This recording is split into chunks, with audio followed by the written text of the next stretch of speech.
Tired of those messy stacks of business cards and losing track of potential clients? Let's get that valuable contact information into Follow Up Boss right now. First, we're going to manually add a single contact from your Follow Up Boss dashboard.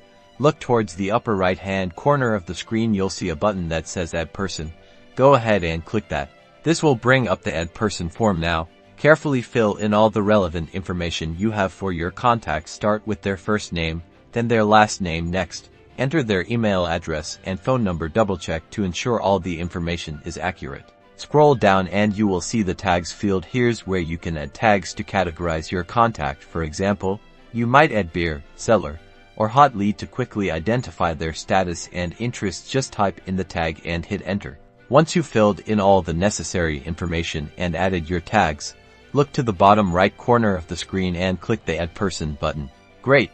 You've successfully added your contact. Now, on their profile page, you can add detailed notes from your conversations, schedule follow-up tasks like calls or emails, and even send personalized messages directly from Follow Up Boss. This ensures you stay organized and never miss an opportunity to connect.